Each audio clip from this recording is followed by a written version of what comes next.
Assalamualaikum warahmatullahi wabarakatuh. Alhamdulillahilladzi lam yazal wa la yazalu bi asma'ihi wa sifatihi la yushbihu syai'an min al-asya'i min khalqihi wa la yushbihu syai'un min khalqihi. Huwa lam yazal wa la yazal. Asyhadu an la ilaha illallah wa asyhadu anna Muhammadan abduhu wa rasuluh.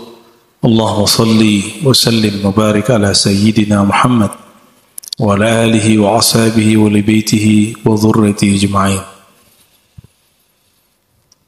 Amma ba'du, Allahumma akhrijna min zulumatil wahmi wal jahli ila al-ma'rifati wal ilmi, amin ya rabbal alamin.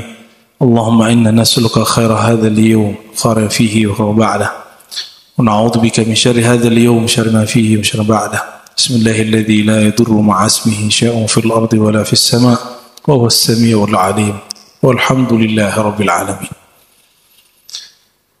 Baik jemaah subuh yang diberkahi Allah, kita kembali kepada kajian kitab Al-Fiqhul Akbar, kitab akidah yang boleh dikatakan kitab akidah pertama yang ditulis sebelum muncul imam-imam yang lain.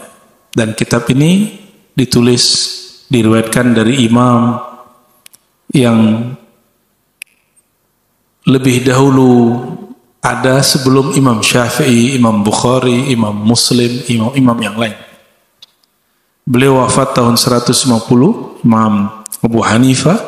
Di tahun itu lahir Imam Syafi'i. Imam Bukhari belum lahir. Imam Bukhari baru lahir tahun 194.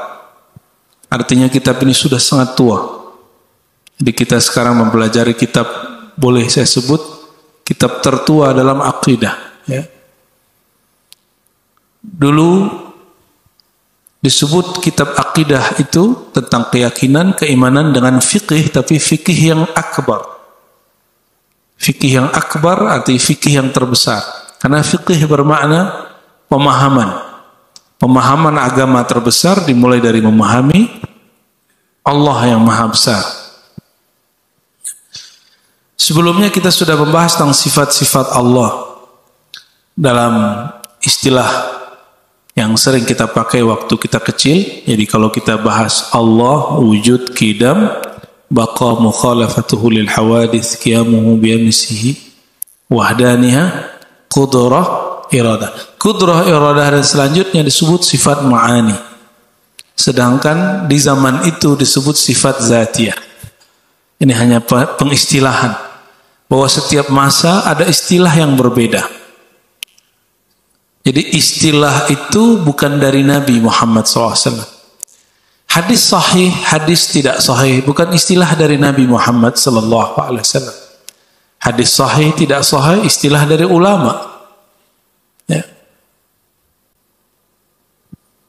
Nah, dalam bab sifat Allah, jadi ilmu paling besar di alam semesta itu ilmu memahami Allah. Itu paling berat. Memahami Allah tidak mungkin jika tidak dimulai dengan memahami sifat Allah. Sifat Allah boleh kita sebut atribut-atribut atau karakter-karakter yang bersumber dari Allah Subhanahu wa taala. Kalau saya, misalnya, waktu kecil belum ada gelarnya. Apakah itu ustadz, apakah doktor, apakah sarjana, apakah magister, nggak ada gelar waktu lahir. Ketika sekolah, ketika mengajar, dapat gelar. Berarti gelar itu baru muncul belakangan. Nama itu baru diadakan belakangan. Apa bedanya dengan Allah? Mari kita baca kitab ini sebelumnya mengirimkan surah Al-Fatihah untuk baginda Nabi Muhammad SAW dan untuk imam ini Al-Imam Al-A'zam Abu Hanifah Nu'man ibn Thabit radhiyallahu ta'ala anhu, dan orang-orang tua kita, guru-guru kita semua dan diri kita masing-masing. Semoga Allah membuka pikiran kita semua. Al-Fatihah. A'udzubillahi minasyaitonir rajim. Ya. Surat orang maulud alaihim waladhdallin. Jadi apakah sifat dan nama Allah itu baru muncul? Tidak. Sifat Allah, nama Allah disebut azali. Jadi sudah ada sebelum alam ini. Dan dia tidak ada karena ada sesuatu perubahan pada Allah, karena Allah tidak pernah berubah. Maka ada kalimat lam yazal wa la yazalu bi asma'ihi wa sifatih. Lam yazal wa la yazal, dia senantiasa dengan namanya dan sifatnya. Jadi dulu Allah sebelum menciptakan kita, apakah dia sudah bernama Khalik? Khalik artinya pencipta. Sebelum Allah mencipta kita, apakah dia sudah bernama Khalik? Ikutin kaidah ini. Lam yazal wa la yazalu bi asma'ihi wa sifatih. Allah semua sifat dan namanya senantiasa ada bersamanya. Sejak kapan Allah mulai ada? Pertanyaannya gitu. Allah ada tanpa awal, maka sejak saat itu juga semua namanya ada padanya. Namun ini tidak bertentangan dengan kajian-kajian ontologi, namanya kajian-kajian ilmu hakikat yang ditulis oleh Imam Al-Burhanpuri. Dia menulis kitab At-Tuhfah Al-Mursalah ila Ruhin Nabi SAW yang kemudian disebut martabat 7. Ada namanya martabat ahadiyah, ya. Ada wahdah wahidiyah. Jadi Allah Subhanahu wa taala pada tahapan ahadiyah hanya zatnya, nama dan sifatnya belum Allah zahirkan, tapi sudah ada namanya. Lalu ada namanya martabat yang kedua, wahdah. Muncullah Allah zahirkan sifatnya. Sudah ada tapi tadi tidak dizahirkan, sekarang dizahirkan. Lalu al-wahdaniyah, Allah kemudian menzahirkan semua nama-namanya. Tadinya tersimpan. Nah, tapi orang mengkaji bab ini dikira Allah itu berubah, awalnya tidak bernama lalu bernama. Enggak begitu. Ini hanya menunjukkan tartib akli. Tartib akli kata Imam Burhanpuri untuk menjelaskan metode rasional saja bahwa kita perlu kategorisasi. Bukan zaman. Allah tidak memerlukan zaman. Bal huwa kama qala an nafsihi ana dahru. Akulah sang waktu, kata beliau, kata Allah Subhanahu wa taala. Jadi pencipta waktu itu Allah, maka waktu tidak berlaku kepada Allah Subhanahu wa taala. Sebelum Allah menyembuhkan kita, Allah sudah Syafi belum? Bernama Syafi, penyembuh. Sudah. Seandainya tidak ada penyakit, Allah tetap disebut sebagai penyembuh, tetap. Apalagi, kalau bapak-bapak ini kalau nggak sekolah, sarjana teknik sipil nggak disebut insinyur atau ST hari ini. Kalau belum diberitahu, nggak tahu. Lain dengan Allah, sebelum alam dicipta, Allah sudah tahu. Nama Maha Tahu sudah melekat pada Allah Subhanahu wa taala. Itu makna lam yazal wa la yazal bi asma'ihi wa sifatih. Dia senantiasa ada dengan nama dan sifatnya. Jadi al-asmaul husna yang kita baca hari ini itu semua nama sudah ada. Itu nama qadim, azali. Sudah ada sebelum alam semesta. Seandainya makhluk tidak memuji Allah, apakah Allah masih disebut Al-Hamid, Al-Majid, yang maha terpuji? Ya, gimana? Nggak ada di makhluk memuji Allah. Allah masih disebut terpuji nggak? Al-Hamid, Al-Majid. Ya senantiasa. Allah tidak pernah memerlukan pujian kita. Dia cukup memuji dirinya sendiri. Maka jika ada seorang hamba memuji Allah, berarti Allah sedang menyertakan si hamba dalam rububiyahnya. Karena Allah telah memuji dirinya dalam uluhiyahnya. Uluhiyah itu pada zatnya. Sedangkan rububiyah pada nama dan sifatnya. La yushbihu syai'an min al-asya' min khalqih. Allah tidak menyerupai sesuatu pun dari makhluknya. Yang ada, makhluk ingin menyerupai dia, tapi tidak akan pernah serupa. La yushabbihuhu syai'an. La yushabbihu syai'an. Tidak ada sesuatu pun di antara asya, segala sesuatu selain dirinya yang mirip dengannya, yaitu makhluknya nggak ada yang mirip. Surat Asy-Syura ayat 11 yang sering saya ulang-ulang, laisa kamitsli syai', Allah tiada yang serupa dengannya. Ya, jangankan dengan Allah, dengan hamba yang paling Allah puji pun tidak ada makhluk yang serupa dengannya. Siapa yang makhluk yang paling Allah puji? Baginda Nabi Muhammad SAW. Lihatlah semua nabi, tiada ada nabi yang serahmah Nabi Muhammad SAW. Yang paling penyayang dengan umat seperti sayangnya baginda Nabi Muhammad SAW. Tidak ada.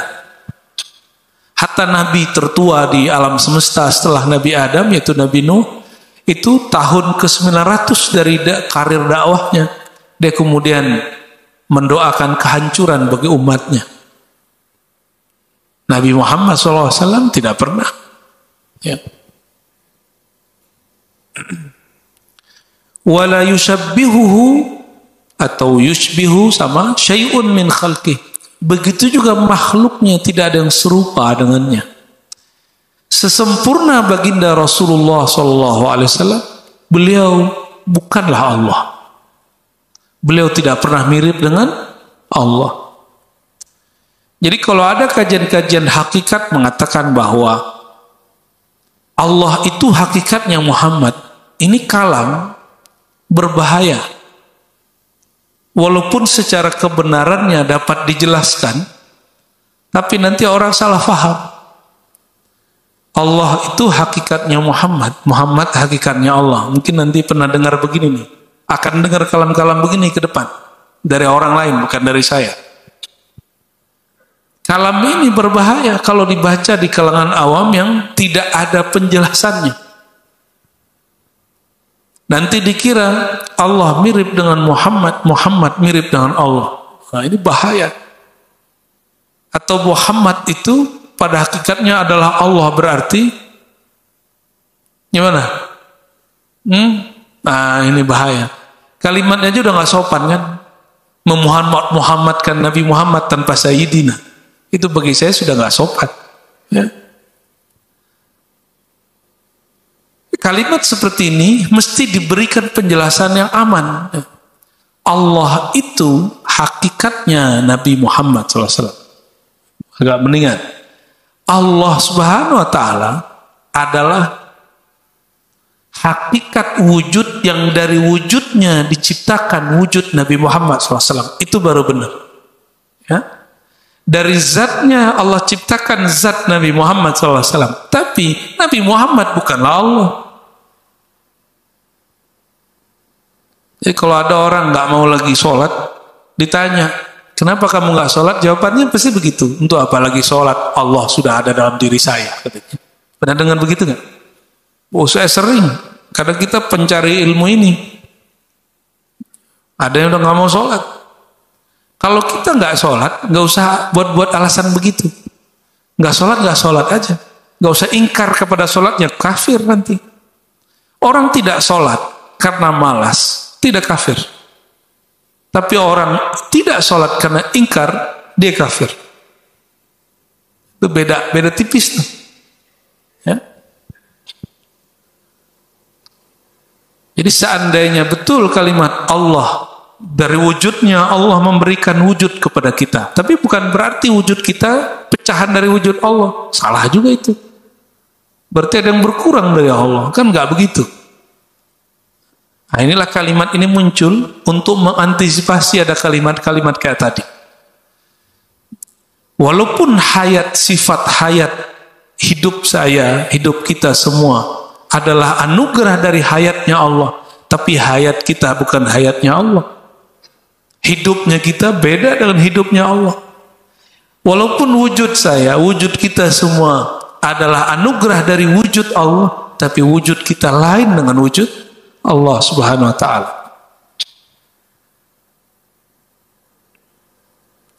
Lam yazal wa la yazalu bi asma'ihi wa sifatihi dzatiyati wal fi'liyah. Allah senantiasa ada dengan nama dan sifatnya, sifat zatnya dan sifat perbuatannya, fi'liyahnya. Lam yahdus lahu ismun wala sifatun. Tidak ada nama baru dan sifat baru bagi Allah. Kalau kita melihat ada orang dermawan, maka kita kasih gelar dia, orang yang dermawan. Anak-anak, kalau dia agak udah gedean, kelihatan wajahnya. Kalau perempuan cantik, kita sebut cantik. Kalau kecil nggak, imut-imut. Ada perubahan. Sedangkan Allah tidak berubah. Indahnya Allah lain dengan indahnya makhluk. Ciri-ciri kita ini belum sempurna, ada perubahan. Dan yang sempurna tidak pernah berubah. Ini rumusnya. Al-kamal la yataghayyar. Yang maha sempurna tidak pernah berubah. Kita tidak sempurna, makanya kita berubah dari kecil, dari air, menjadi janin, menjadi lahir, lalu jadi anak-anak, jadi sekarang dewasa, ada yang sudah tua. Tanda kita nggak sempurna. Kalau sempurna nggak akan berubah. Kenapa Namrud merasa dirinya Tuhan? 400 tahun umurnya tidak pernah sakit. Tubuhnya begitu aja. Istri-istrinya sudah banyak tua, dia nggak tua-tua. Temannya sudah ada yang sakit-sakitan mati, dia nggak mati-mati. Namrud di zaman Sayyidina Ibrahim. Maka dia mengatakan hal yang sama dengan Fir'aun. Apa kata dia? Akulah ana rabbukum, Tuhan kamu aku. Cukup dengan masuk semut ke dalam telinganya, hidungnya, masuk menggerogoti otak, mati. Jadi orang yang merasa Tuhan, matinya sama serangga yang kecil.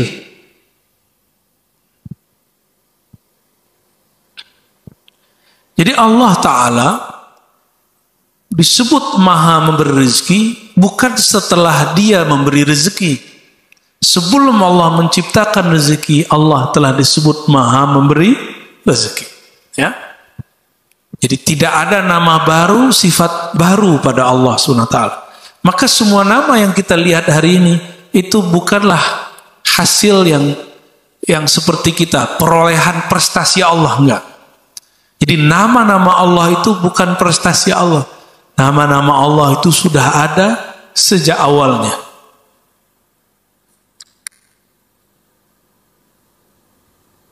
Lam yazal aliman bi'ilmih. Allah itu berilmu dengan sifat ilmu. Ini tolong dipisahin. Ada alim, ada ilm. Orang yang tahu, lalu ada pengetahuannya. Orang yang tahu, alim. Pengetahuannya ilmu. Dalam akidah Ahlussunnah dipisahkan antara ilmu dan zat yang punya ilmu. Ini materi kampus sebenarnya Pak, sama materi pesantren. Tapi saya berharap semoga jamaah ini kan educate semua. Harus paham lah. Ini bukan kajian berat, cuma jarang dikaji. Karena jarang dikaji terasa berat. Ada orang alim, ada ilmunya. Orang alim itu berilmu dengan ilmunya. Nah, ini Ahlussunnah, ini pasangannya. Orang alim dengan ilmunya. Oleh kelompok yang disebut Mu'tazilah dan kebatinan, ini hampir sama. Orang alim bukan dengan alimnya, tapi dengan zatnya, dengan dirinya. Apa akibatnya? Itulah akibatnya. Ketika ada orang berilmu, dan dia mengatakan Allah berilmu dengan zatnya. Kita ini pancaran ilmu Allah. Bagi dia ilmu tidak ada, yang ada zat. Allah berilmu dengan ilmunya. Itu ahlu sunnah. Nih saya ulang-ulang. Allah berilmu dengan zatnya. Itu kelompok bukan ahlus sunnah. Apa akibat berkalam seperti ini? Allah berilmu, Allah berkuasa, Allah berkehendak dengan zat. Nanti orang akan merasa dirinya adalah zat Allah. Ya, itu akibatnya. Makanya muncul tuh orang ngomong-ngomong begini, zatku, zat Allah. Itu akibat kena gagal di sini. Jadi dalam akidah Ahlus Sunnah, Allah berkehendak. Apa bahasa Arab berkehendak? Qadir, dengan sifat kudrat. Kenapa perlu disebut Allah berilmu, mengetahui dengan ilmunya, bukan dengan zatnya? Ilmu Allah berkait dengan al-ma'lum, objek yang diketahui. Sekarang ini kita ngapain? Allah tahu nggak? Berarti kita disebut objek yang diketahui. Tadi di rumah, sekarang di masjid. Tadi kita di rumah, Allah tahu kita di rumah. Sekarang Bapak Ibu di masjid, Allah tahu Bapak Ibu di masjid. Ada perubahan nggak? Ada perubahan. Apa yang berubah? Objek yang diketahui tadi di rumah, sekarang di masjid. Pertanyaannya, apakah ilmu Allah berubah? Apakah ilmu Allah berubah? Kalau pengetahuan saya berubah, tadi saya di rumah, sekarang saya di masjid. Pengetahuan saya berubah. Tapi apakah pengetahuan Allah berubah? Inilah kenapa Imam Ghazali mengkritisi filosof Ibnu Sina. Pernah dengar Ibnu Sina? Bapak kedokteran, ternyata dalam bab akidah bermasalah. Dia tidak kafir, tapi dia bermasalah. Bagi Ibnu Sina, apabila objek yang diketahui berubah, maka ilmu dari orang yang tahu itu juga berubah. Ketika alam tadinya tiada menjadi ada, kita dulu belum ada, sekarang ada. Berarti ilmu Allah berubah. Kata dia, ilmu Allah berubah. Bahaya ini. Mengatakan ilmu Allah berubah, berarti ada sesuatu yang berubah pada sifatnya.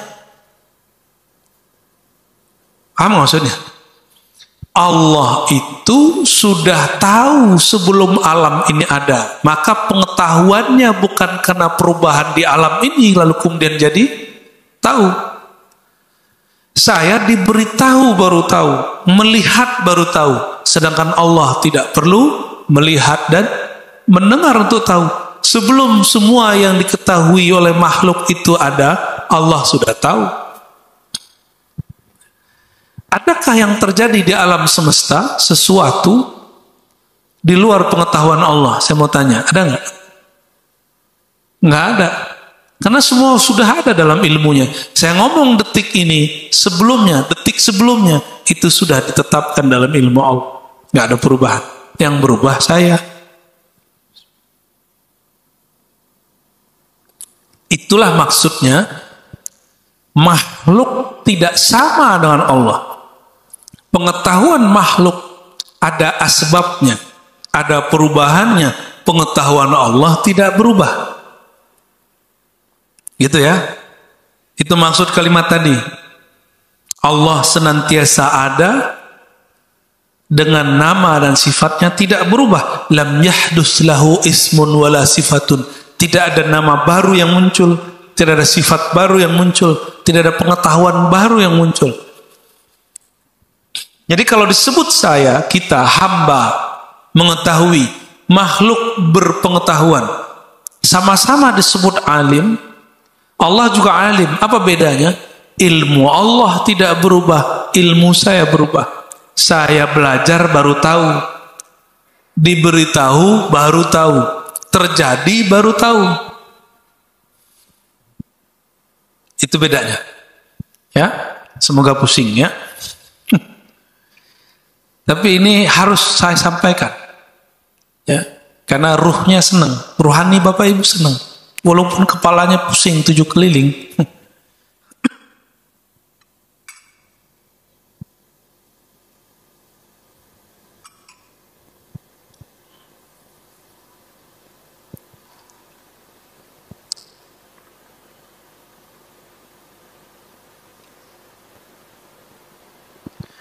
Jadi sifat Allah disebut azali.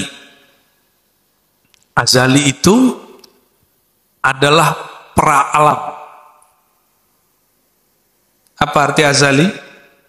Pra-alam. Alam itu bermula, azali itu sebelum ada permulaan, itu namanya azaliyah. Beberapa guru saya membedakan azali dengan qadim. Qadim pada zatnya, azali pada sifatnya. Bagus juga sih, ya. Tapi ada yang menyamakannya, menjadikan sinonim. Dalilnya huwal awwalu wal akhiru. Dialah yang maha awal. Maksud maha awal, tidak ada awalnya. Itu maksudnya maha awal. Maka segala sesuatu di alam semesta berawal dari kalam Allah, kudrat Allah subhanahu wa ta'ala. Tadi kita tahu, ya, saya beritahu Bapak Ibu bahwa Allah tidak ada nama dan sifat yang baru baginya. Maka yang jamaah pagi ini menjadi tahu. Orang yang tahu di depan saya, pengetahuannya tadinya tidak ada, sekarang menjadi ada. Oke? Tadinya tidak ada, tadinya tidak tahu, sekarang menjadi tahu. Tadi tidak ada ilmunya, sekarang ada ilmunya. Atau tadi ada pengetahuannya keliru. Dengan ada kajian ini misalnya menjadi lurus. Berarti ada perubahan pada ilmu. Ilmu kita baru. Baru itu disebut bahasa Arabnya makhluk muhdas, dicipta. Sedangkan ilmu Allah, kudrat Allah, kalam Allah, sifatun fil azal, sifat yang azaliyah, sebelum alam ini ada. Sebelum alam ada. Ya. Saya mau tanya lagi Bapak Ibu, seandainya Allah tidak mencipta langit dan bumi, arasy, apakah Allah masih disebut maha mencipta? Gimana? Maka nama Allah Khaliq, maha pencipta, itu bukan karena dia mencipta. Seorang seniman pelukis disebut seniman pelukis karena dia melukis. Karena dia belajar melukis, lalu ada karyanya lukisan. Karya lukisannya itu bukti bahwa dia seorang pelukis. Bahasa Arabnya al-musawwir. Allah bernama al-musawwir, yang maha melukis alam semesta. Maka coba lihat anak kita, bapak emaknya sama, hatta dia walaupun kembar, beda nggak anaknya? Kok bisa? Apakah Bapak Ibu pernah melukis wajah anak? Enggak. Siapa yang melukis wajah mereka? Hanya identik sedikit dengan kita, sedikit dengan pasangan kita, atau dengan kakek kita. Siapa yang melukis mereka? Itulah huwallahul khaliqul bari'ul musawwir. Musawwir, Allah yang menciptakan lukisan. Lukisan alam semesta. Coba foto di belakang kita ada Gunung Bromo. Itu persis kayak lukisan. Kayak lukisan dibuat. Ada yang punya foto belakangnya Bromo?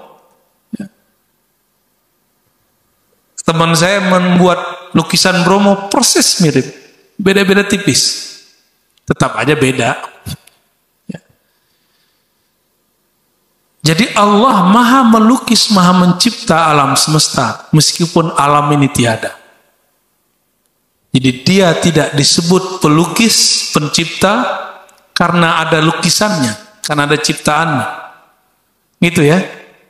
Nah, kalau dia disebut mencipta karena ada alam, berarti nama Allah itu baru. Beda-beda tipis sama kita.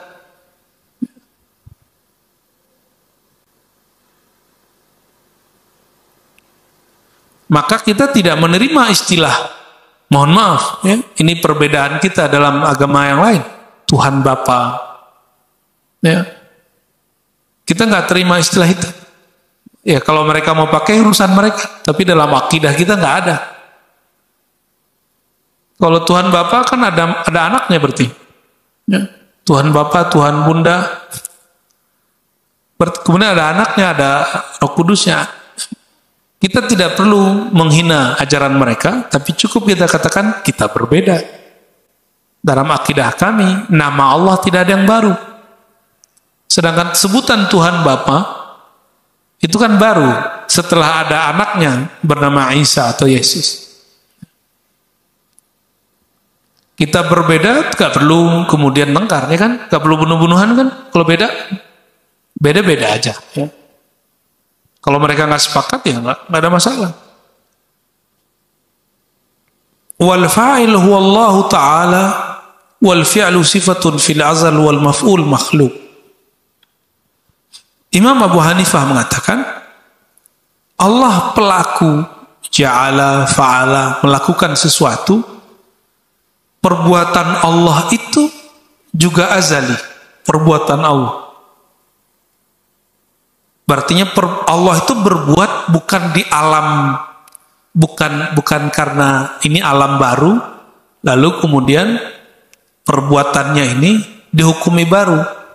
Ini perbedaan dengan Imam Asy'ari, perbedaan istilah aja. Ya. Perbuatannya azali, sedangkan yang objek yang dibuatnya, makhluknya disebut makhluk, muhdas baru. Perbuatannya tidak baru.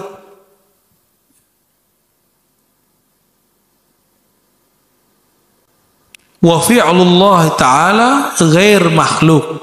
Perbuatannya tidak makhluk, tapi objek yang dilakukannya makhluk. Kita ini objek ciptaan Allah, maka kita dicipta. Tapi kemampuan Allah mencipta kita itu bukan makhluk.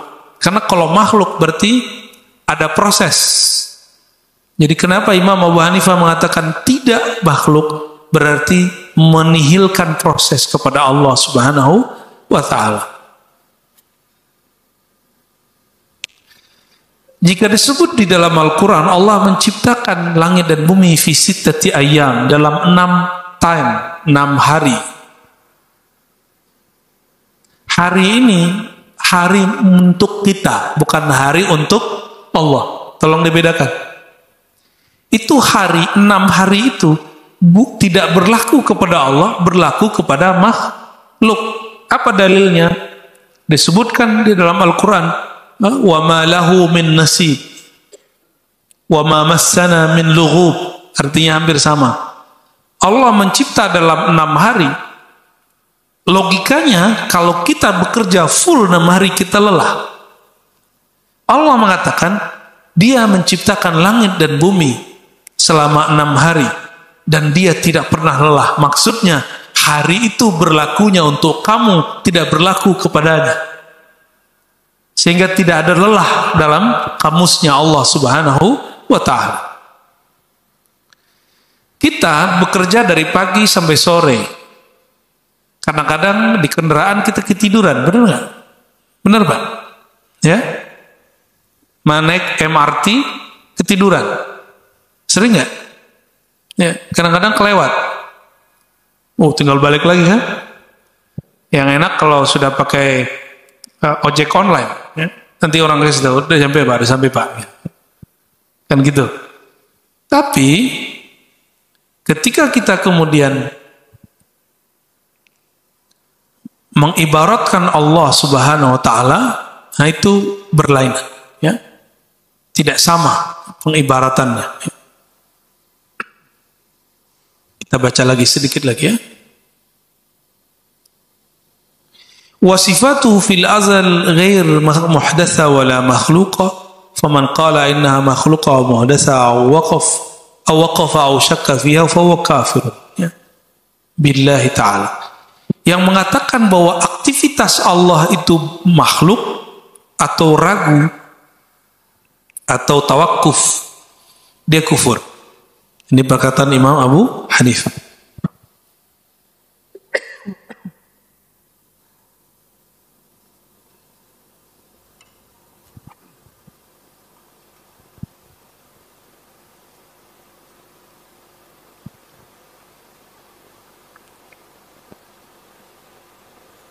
Gimana Pak? Udah tegang? Atau bengong? Jadi ingin memahami Allah, Asmaul Husna yang Bapak Ibu baca itu bukanlah baru. Allah disebut Rahman, bukan setelah dia menyayangi makhluk, itu maksudnya. Hanya menegaskan itu. Sebelum ada makhluk yang disayangi, Allah telah menyebut dirinya Rahman. Namun saat itu yang dizahirkan bukan nama Rahman, tapi Rahmah. Gitu. Ya. Bahkan ada istilah lainnya. Itulah kenapa disebut Ar-Ruh. Yas'alunaka 'anir ruh. Ya. Dan lain istilahnya, ya. Karena Ar-Ruh, Rahmah, itu dimensinya dimensi sebelum alam ada, maka dijawablah ketika orang-orang Bani Israel bertanya, ahli kitab bertanya, wahai Muhammad, apa itu hakikat Ar-Ruh? Apa jawaban beliau? Allah berfirman, Qulir ruh min amri Rabbi. Katakan, hai Muhammad, Ar-Ruh min amri Rabbi. Ar-Ruh itu rububiyahnya Allah, urusannya Allah. Maksudnya alam, dia masuk ke dimensi sebelum ini. Disebut alam amriyah. Ulama kita berbeda pendapat. Alamul amr itu apanya azali, lalu apanya alam ini? Karena alamul amr tidak dicipta. Imam Abul Hasan Asy'ari mengatakan ketika ada ayat lahul amru, ya, dibedakan dengan al-khalqu. Jadi di Quran itu dibedakan amr, Allah perintah. Perintah Allah, kalam Allah tidak makhluk. Sedangkan khalq itu kalam Allah tentang mencipta makhluk, objeknya baru. Jadi tubuh ini dicipta dengan kudrat iradat Allah, lalu Allah berkalam, kun, jadilah tubuh ini. Dari apa? Dibuatlah bahatnya, 4 anasir alam semesta. Maka Bapak Ibu ini, bahannya tanah doang atau ada airnya? Ada airnya. Ada tanah, ada air, nggak ada udaranya, nggak bisa napas. Hidup nggak? Nggak mungkin. Ada 3 ini, tapi tidak ada pembakaran dalam tubuh. Hidup nggak? Nggak hidup juga. Maka ada 4 dalam tubuh kita. Api, tanah, air, udara, api. Coba kalau jalan. Kita kalau jalan berkeringat, badan kita jadi panas. Benar nggak? Atau coba mandi malam hari. Tubuh kita lebih dingin dari air atau lebih hangat dari air? Yang mana? Malam hari coba mandi. Pernah mandi malam hari nggak? Kalau belum nikah belum tahu tuh ya. Kalau sudah nikah ngerti lah. Cuma jangan mandi pakai air hangat dulu. Coba mandi pakai air dingin. Jangan langsung guyur kepala. Berwudu dulu sehingga tidak kaget badannya. Baru kemudian mulai yang kanan, kiri, lalu kepala. Itu cara mandi kalau malam hari. Ada orang pingsan ya di kamar mandi karena dia langsung guyur kepalanya. Tubuh kita ya bisa lebih dingin atau lebih hangat daripada air. Jika mandi pakai air dingin, awalnya terasa dingin, lama-lama terasa hangat. Berarti tubuh kita pun punya ada suhunya yang kadang-kadang melebihi air, kadang-kadang kurang daripada air.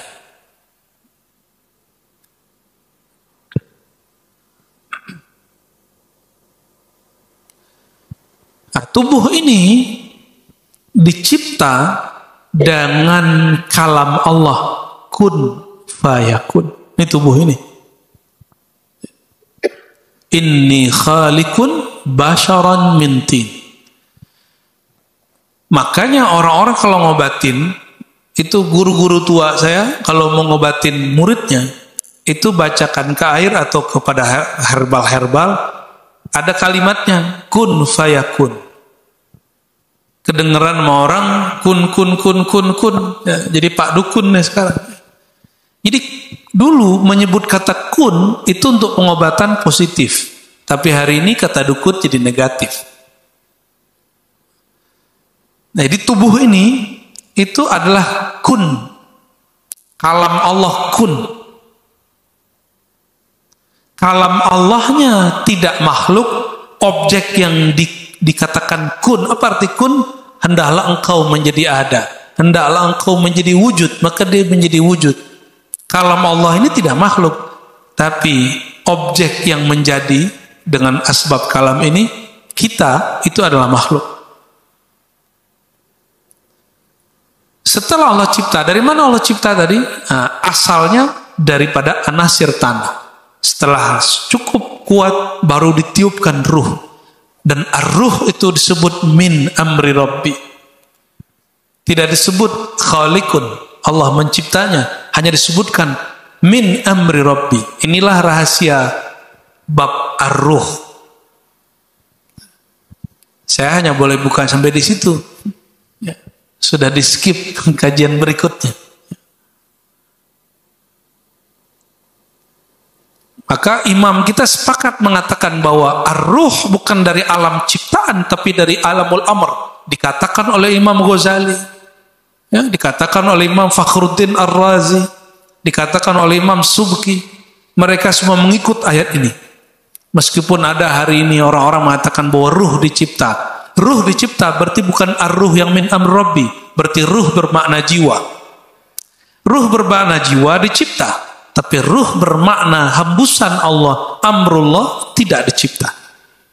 Disebut min amrillah. Terus apa istilahnya? Ya istilahnya min amrillah, udah cukup. Jadi kita nggak usah istilahkan hal-hal yang membuat kepala kita terbebani. Itu aja bedanya. Ya, ada yang ngotot-ngotot. Ya, Ustadz juga hafal Quran. Bahwa ruh dicipta, dalilnya bukan dalil, ada kitabnya bukan al-arwah. Bedakan al-arwah dengan ar-ruh. Al-arwah itu berkait dengan jiwa. Ruh-ruh, jiwa-jiwa artinya, itu dicipta. Sedangkan ar-ruh yang disebut aku tiupkan ruhku, hanya Allah yang tahu rahasianya. Tapi kalau ingin kenal Allah, itulah jalan tercepatnya. Ya. Gimana? Cukup? Sudah ngebul saya lihat nih.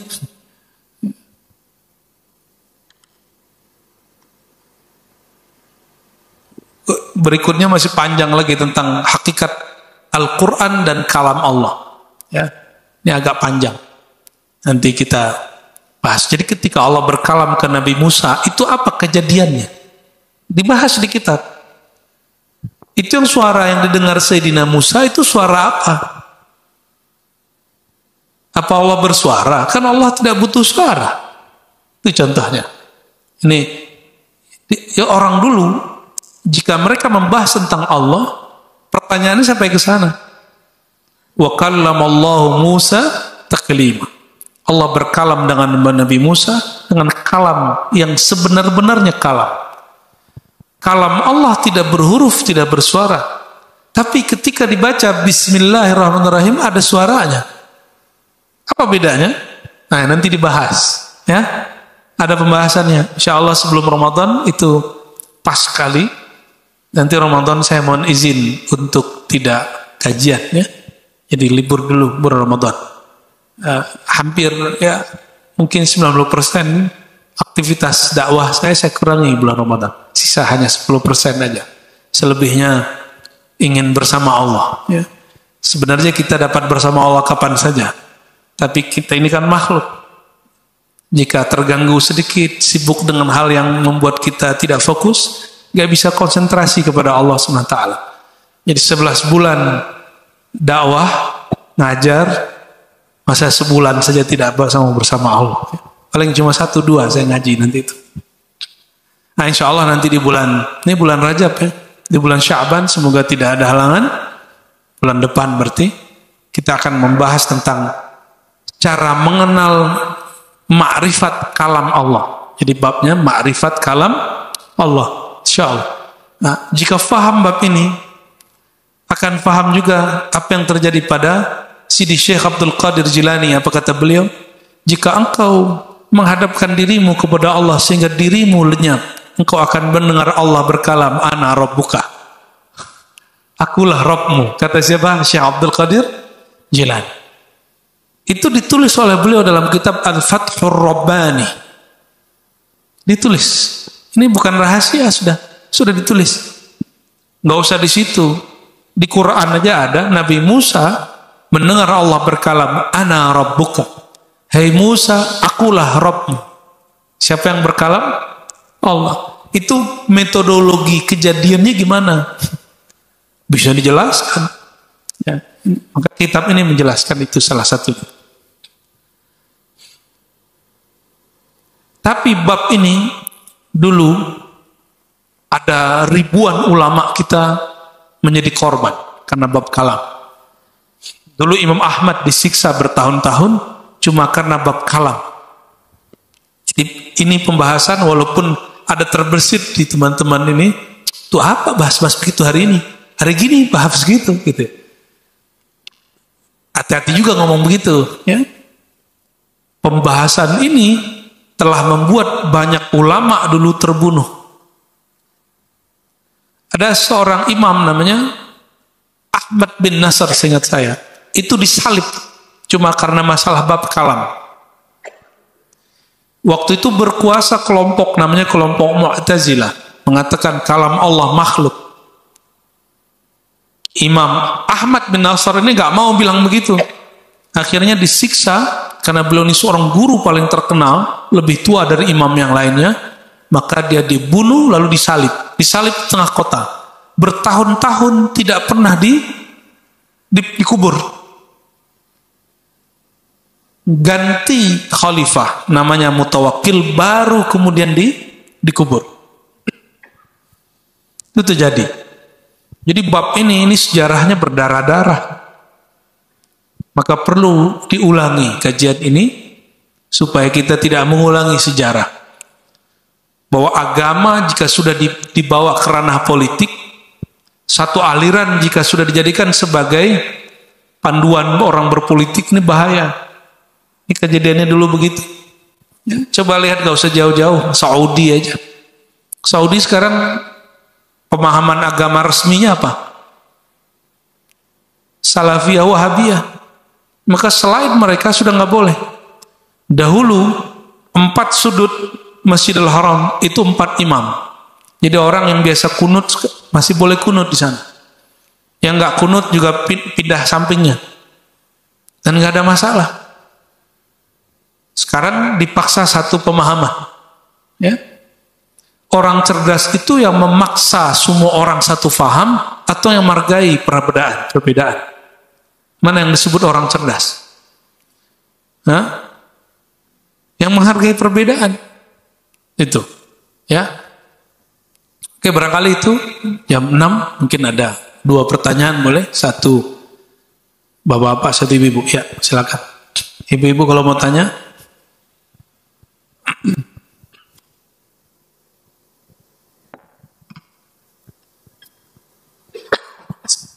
Assalamualaikum warahmatullahi wabarakatuh, Pak Ustadz. Kajiannya sangat menarik, Pak Ustadz. Berkenaan dengan Asmaul Husna dan Nur Muhammad, Pak Ustadz.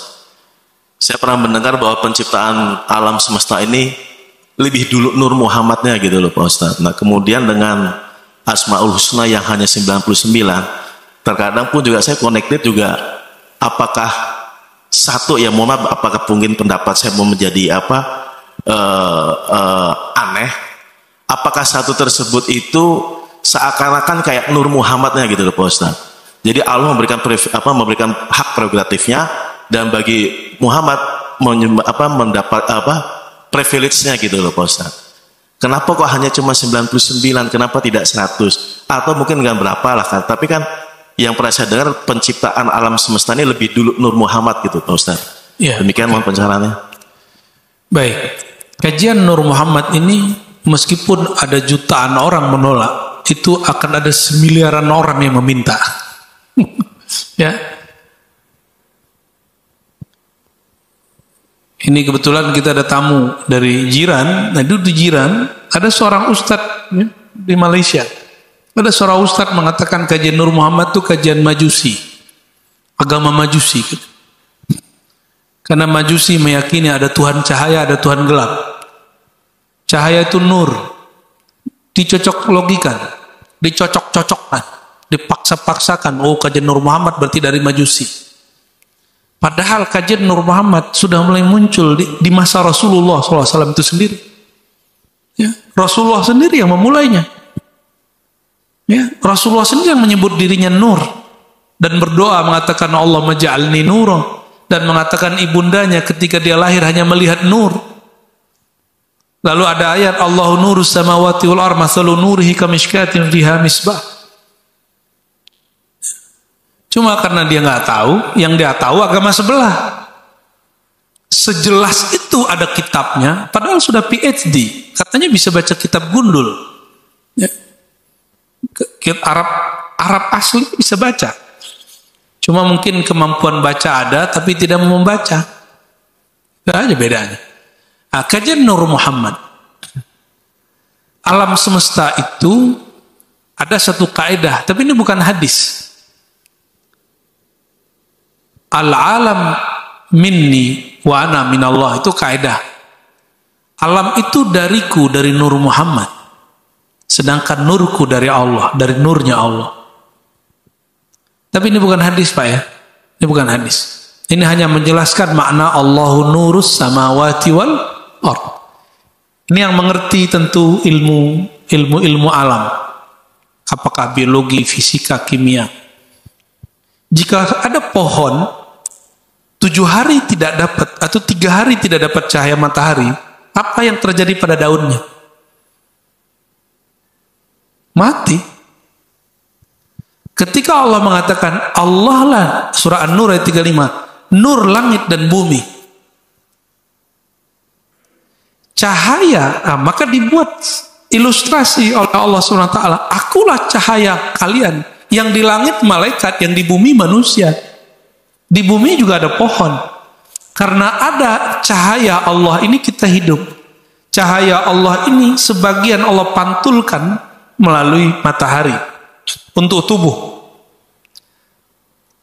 Maka cahaya matahari itu Nabi Muhammad SAW disebut, kalau kita lagi maulid mahal qiyam, anta syamsun anta badrun, engkaulah sang matahari sebenarnya wahai baginda Rasulullah.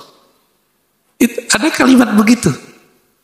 Lalu kita kalau sholat, Allahumma sholli wa sallim barik ala sayyidina Muhammad syamsid duha badrid duja, itu ungkapan kepada Nabi Muhammad SAW. Kenapa disebut sumber cahaya alam? Itu Allah. Lalu Allah mentajallikan, memanifestasikan cahayanya dalam diri Nabi Muhammad SAW. Bahasa Arabnya tajalli, bahasa Inggrisnya manifest. Dengan cahaya matahari, maka pohon-pohon tumbuh, kulit kita pun jadi sehat. Jadi orang-orang yang nggak kena cahaya matahari selama pandemi itu lebih bahaya. Jadi kita termasuk tidak sepakat dengan orang yang diisolasi terus nggak keluar ruangan, kita nggak sepakat. Itu pembunuhan secara halus itu. Karena sumber hidup tubuh ini dari matahari. Lihat aja pohon, Pak, sehari jika ketemu cahaya matahari dia langsung menguning. Kok daunnya langsung menguning? Gimana tubuh kita kalau nggak kena cahaya matahari? Apa kata Imam Nawawi? Matahari tubuhmu, yaitu yang ada di langit itu masih terbenam. Tapi matahari ruhanimu tidak pernah terbenam. Itulah baginda Nabi Muhammad sallallahu alaihi wasallam. Itu maksud beliau begitu. Tubuh dicipta dari tanah dan dari anasir yang 4. Setelah selesai baru ditiupkan ruh. Berarti ruhnya sudah ada sebelumnya. Ruh inilah yang kemudian Allah keluarkan, Allah bungkus dalam satu wadah namanya nur. Nur itu disebut oleh para ulama kita Nur Sayyidina Muhammad sallallahu alaihi wasallam. Sebenarnya penjelasannya panjang, Pak. Sebelum Nur Muhammad itu ada lagi istilahnya. Sebelum itu ada lagi istilah, semuanya istilah-istilah aja. Ya. Karena Allah itu qadim. Kalau bahasa filsafatnya transcendent. Nggak bisa dibayangkan. Tidak bisa dipersepsikan, itu transcendent. Ya. Bahasa Qur'annya laisa kamitslihi syai'. Ya, kita ambil bahasa Qur'an lebih enak. Tidak ada yang bisa menyerupainya. Tidak ada yang dapat menggambarkannya. Maka supaya makhluk kenal dia, Allah memantulkan semua nama dan sifatnya pada diri Nabi Muhammad SAW. Jika Allah itu adalah nur, maka diri Nabi Muhammad yang menjadi pancaran Allah Ta'ala itu disebut Nur Muhammad SAW. Dari situlah jika alam ini tumbuh hidup karena ada berkat cahaya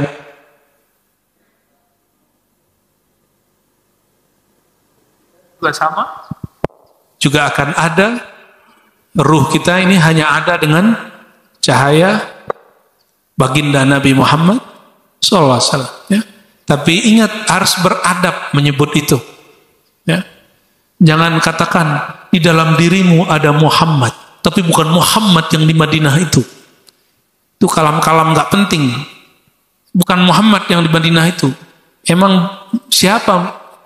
Bapak ente aja ente nggak berani bilang. Misal bapaknya siapa namanya? Nama bapaknya siapa? Agus. Berani nggak bilang? Bukan si Agus itu. Berani nggak? Nggak berani kita. Kok ada ustadz ahli ma'rifat Nur Muhammad berani ngomong begitu? Saya meragukan kajian ma'rifat Nurnya. Ya. Ada masalah adab di situ. Syekh Siti Jenar kena itu kan diadab deh. Al-Halaj kenanya diadab. Adab apa? Adab kepada Nabi Muhammad SAW. Kalau Allah nggak ada masalah. Ketika Al-Halaj mengatakan, Anal haq, hakikat diriku adalah Allah. Nabi Muhammad itu nggak pernah ngomong begitu. Maksud Al-Halaj, tiadalah diriku Al-Halaj kalau Allah yang mengadakan. Kan benar maknanya. Cuma ekspresinya bermasalah. Sesi tidaknya juga sama. Nabi Muhammad pernah nggak mengatakan dirinya Allah? Man anta, kata orang ahlu kitab dan Arabi, Arab Badui. Nabi Muhammad kata, ana Muhammad dan Rasulullah. Ana Muhammadun Abdullah. Aku hamba Allah Muhammad. Nggak pernah Nabi Muhammad SAW mengatakan ana Allah, nggak pernah kan seperti Syekh Siti Jenar. Sunan Kalijaga tahu apa mabuk rohaninya Syekh Siti Jenar. Tapi jika ini dibiarkan ini berbahaya. Maka yang mengadili mereka bukan pengadilan awam, pengadilan para aulia. Para aulia yang mengadili Syekh Siti Jenar, bukan kita-kita seperti ini. Nah, sekarang orang banyak suul adab begitu. Bukan ahli hadis, seakan-akan ahli hadis. Bukan ahli akidah, seakan-akan ahli akidah. Nggak ngerti ilmu kewalian, membantah ilmu kewalian. Ya. Sampai saya agak gergetan kalau ada orang ngomong, itu mah wali dulu, sekarang mah sulit. Sekarang nggak ada wali-wali itu mungkin tengah hutan. Tengah hutan mah orang hutan.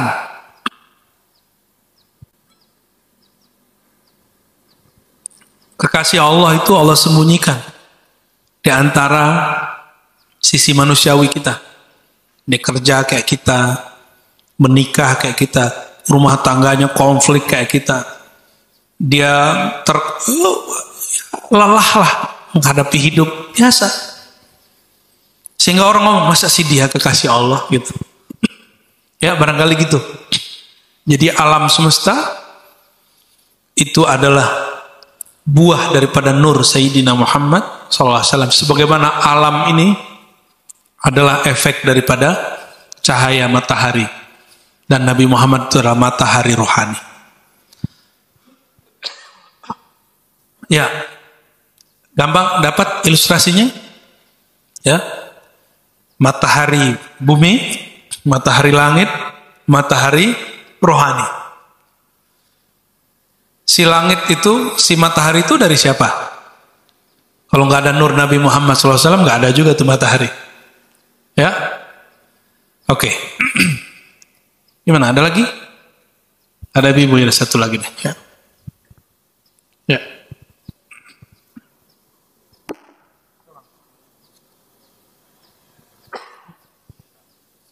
Tadi imam menyampaikan surah wallahu qaribum minal muhsinin. Al-ihsan an ta'budallah ka'annaka tara fa illam takun tara fa innahu yara. Untuk bisa mengenal Allah, kita harus seperti apa yang tadi Buya jelaskan, bermakrifatullah bi asma wa sifat. Dan jalan tercepat tadi Buya mengatakan dengan ma'rifatur ruh. Cuma sayang sudah di-skip kajian itu, dan kita berharap suatu hari nanti ke depannya bisa dibuka kembali agar bisa Doa aja yang banyak. Tapi pertanyaannya Buya, agar kita bisa korib dengan Allah, mujahadah apa yang bisa dilakukan seorang hamba agar bisa kolbunya dekat kepada Allah. Terima kasih. Assalamualaikum warahmatullahi wabarakatuh. Assalamualaikum. Sekarang yang paling gampang itu Thariqat Nur Muhammad namanya.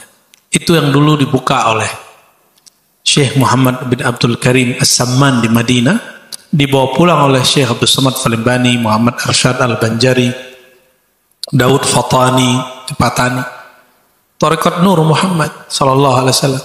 Jadi dari isim Allah An-Nur, nama Allah An-Nur, bahwa meyakini tidak ada di alam semesta ini satu biji zarah pun, bahkan dalam diri ini satu sel pun, kecuali dia berasal dari pancaran nur Sayyidina Muhammad sallallahu alaihi wasallam. Itu paling gampang, karena bab ruhnya lagi di skip, kembali lagi ke bab nur. Jadi tahapannya gini, kajian Nur Muhammad SAW, lalu kajian Ruh Ahmad, lalu kajian Zat Ahad. Itu tahapannya. Paham ini baru ketemu nanti imam akhir zamannya. Baru kita nggak akan salah insya Allah memahami konsep akhir zaman. Kalau nggak paham bab ini, orang akan mencari kesaktian. Nanti akan muncul orang-orang sakti di akhir zaman, lalu mengaku dirinya Al-Mahdi. Padahal Al-Mahdi bermakna orang yang di-guiden oleh Allah. Al-Mahdi, Hadi, Mahdi. Hadi yang maha memberi petunjuk. Al-Mahdi yang diberi petunjuk. Yang ditunjuk Allah apa? Yahdi qalbah, kalbunya. Maka kalbu kita harus berkiblat kepada hal itu. Jadi ada seorang syekh di Palangkaraya masih hidup. Dia nulis buku tentang bab ini. Apa kata beliau? Saya nggak usah sebut namanya ya. Nanti takutnya beliau nggak ridho. Ya. Dan itu ternyata pernah dikalamkan oleh Syekh Muhammad Arsyad Al-Banjari dalam kitab Kanzul Ma'rifah.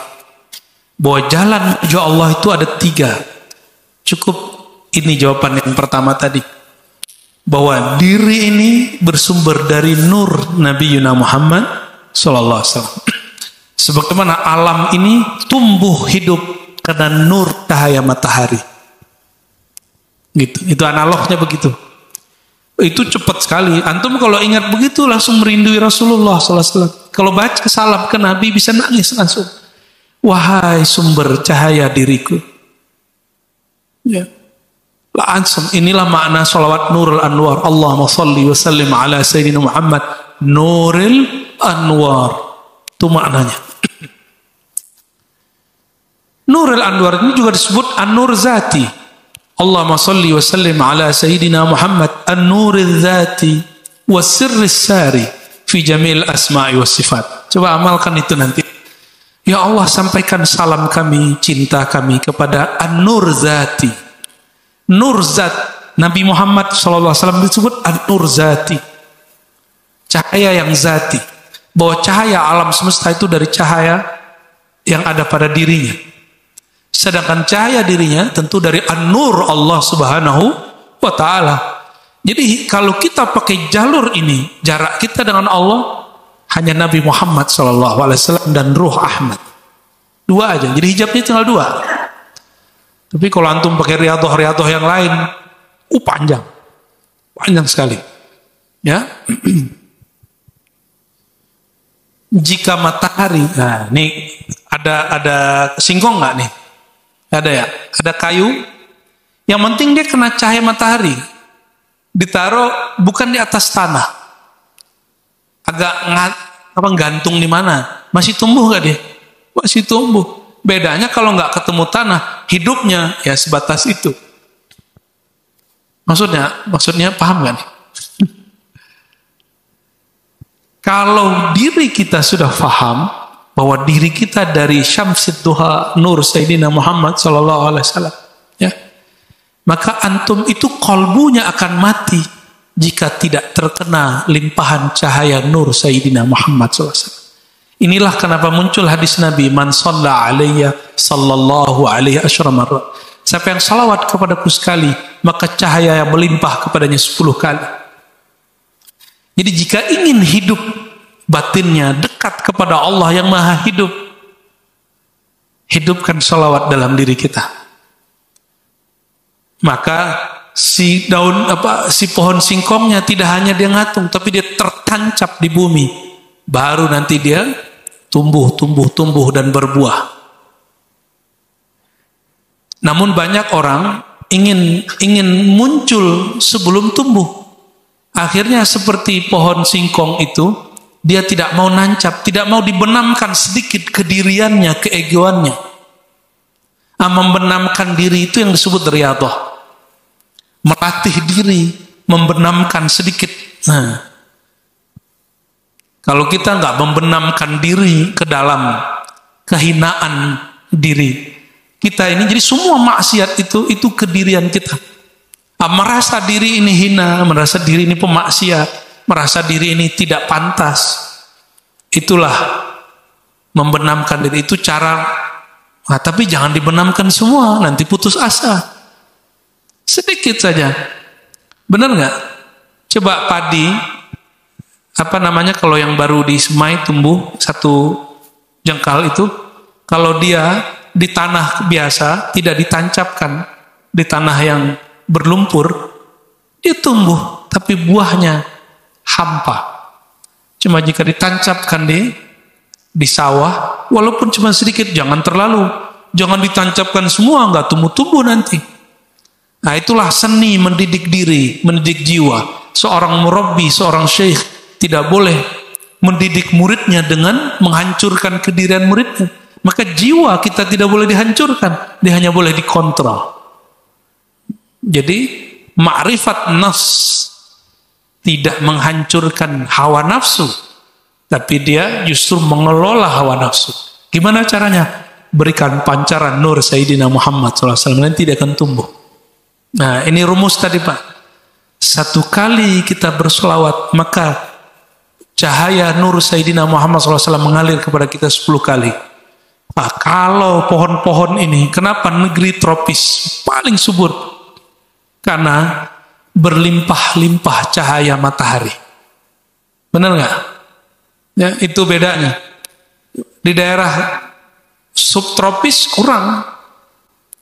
Di subtropis ada pisang nggak? Kecuali sudah pakai rekayasa teknologi. Nggak ada. Ekspor pisang itu Thailand, ini kan kita, negeri kita ke sana, ke Prancis, ke Eropa. Mereka nggak punya, tapi kita nggak punya anggur seenak mereka. Oh, ternyata sesekali kita harus mengasih jarak kepada suhu yang dingin. Maka nanti ada juga pohon-pohon, buah-buah yang tumbuh. Disitulah rahasianya. Kenapa kadang-kadang diri ini ada jarak-jarak dengan satu amalan. Ini jaraknya di sini, ini jaraknya di sini. Kita menyebutnya kalau sekarang ada teori permukaan bumi dari laut, benar nggak? Sama. Nah, guru itu bisa tahu. Ada murid, suasana muridnya oleh gurunya diketahui. Ini suasana pegunungan. Maka yang cocok ditanam pada diri si murid adalah pohon ini, amalan ini. Itu sebabnya guru-guru kita dari dulu punya murid beda amal. Karena beda murid, beda kondisi hati. Ya. Nah, semoga hati kita semua dapat pancaran sang pelita, sang matahari sejati Nabi Muhammad SAW, sehingga kolbu kita benar-benar hidup. Amin ya rabbal alamin. Dan saya berdoa untuk kita semua, diri saya juga, semoga kita wafat, meninggal, bahkan hidup dalam mencintai baginda Nabi Muhammad SAW. Kita tutup dengan doa. Astaghfirullahaladzim, astaghfirullahaladzim. Allahumma rahman ya rahim ya karim ya nur Ya man min nurihi yastamiddu kullu nurin. Ya Allah yang maha memiliki cahaya, sumber segala cahaya. Semua cahaya dari Engkau ya Allah. Bahkan cahaya Nabi kami, Nabi Muhammad SAW adalah cahaya Engkau ya Allah. Maka ya Allah, sampaikanlah salam kami kepada sang cahaya Nabi Muhammad SAW. Izinkan ya Allah, cahaya beliau melimpah ruah masuk ke dalam diri kami, sehingga ruhani kami hidup, kolbu kami menjadi subur. Nama-nama Engkau pantas dan layak bertahta di dalam kolbu kami. Allahumma ya muqallibal qulub, tsabbit qulubana ala dinika wa ta'atik. Ya Allah yang membolak-balik hati kami, tetapkan hati kami ya Allah untuk tetap menghadap bertawajuh kepada Engkau ya Allah. Allahumma ya nur, nawwir qulubana binurika wa binuri nabiyyika wa binuri awliyaika. Ya Allah, penuhi kalbu kami dengan cinta kepada Engkau, cinta kepada Nabi Engkau, cinta kepada kekasih-kekasih Engkau. Allahumma ya Allah, Engkau mengatakan man adali waliyan faqad azantuhu bil harb. Siapa yang memusuhi kekasih-kekasihku, maka aku nyatakan perang. Ya Allah, lindungi kami daripada menyakiti kekasih-kekasih Engkau. Lindungi kalam kami, perbuatan kami, hati kami daripada salah adab kepada orang-orang yang Engkau cintai kasih. Allahumma ya Allah, ilaika nashku qaswata qulubina. Ya Allah, kepada Engkau kami mengadu ya Allah, betapa kerasnya hati kami, betapa kerasnya jiwa kami, betapa lalainya diri kami. Hanya Engkau yang menyelamatkan kami ya Allah. Fasrifna ya Allah ilal khair, fasrifna ya Allah ilal haq. Allahumma a'inna ala dzikrika wa syukrika wa husni ibadatik. Maka ya Allah, bimbinglah kami, bantulah kami untuk tetap mudah menyebut nama Engkau, mudah berselawat kepada kekasih Engkau, mudah berguru mengambil manfaat kepada hamba-hamba yang Engkau kasihi cintai. Allahumma ya Sattar, ustur auratina bisitrikal jamil. Ya Allah, aib kami dari ujung rambut sampai ujung kaki. Engkaulah yang maha tahu semua masalah kami, semua masa lalu kami, semua dosa-dosa yang tersimpan di dalam diri kami, yang mana orang tidak melihatnya, mereka mengira kami orang yang soleh. Tapi kami tahu ya Allah, diri kami tidak sesoleh yang mereka bayangkan, diri kami tidak sebersih yang mereka gambarkan. Fasturna ya Allah ya Sattar. Maka terima kasih ya Allah atas semua pakaian-pakaian keindahan yang Engkau pakaikan kepada kami, hiasan-hiasan keindahan yang Engkau tutupkan kepada kami, sehingga kekasih-Mu, semua makhluk-Mu tidak memandang kami kecuali kebaikan. Allahumma ya alim, ya alimun bidhatis sudur, alimna ya Rabbana fi qulubina wa fi sudurina bi'ilmika. Ya Allah, izinkan kami mendapatkan ilmu langsung ke dalam kalbu kami, langsung ke dalam ruhani kami. Allahumma Rabbana atina fid dunya hasanah wa fil akhirati hasanah wa qina adzabannar. Terakhir ya Allah, kami memohon kebahagiaan di dunia, kebahagiaan zahir dan kebahagiaan di akhirat, kebahagiaan batin, yaitu bersama Nabi-Mu, memandang kepada wajah-Mu di atas surga-Mu tertinggi, surga Al-Firdaus Al-A'la.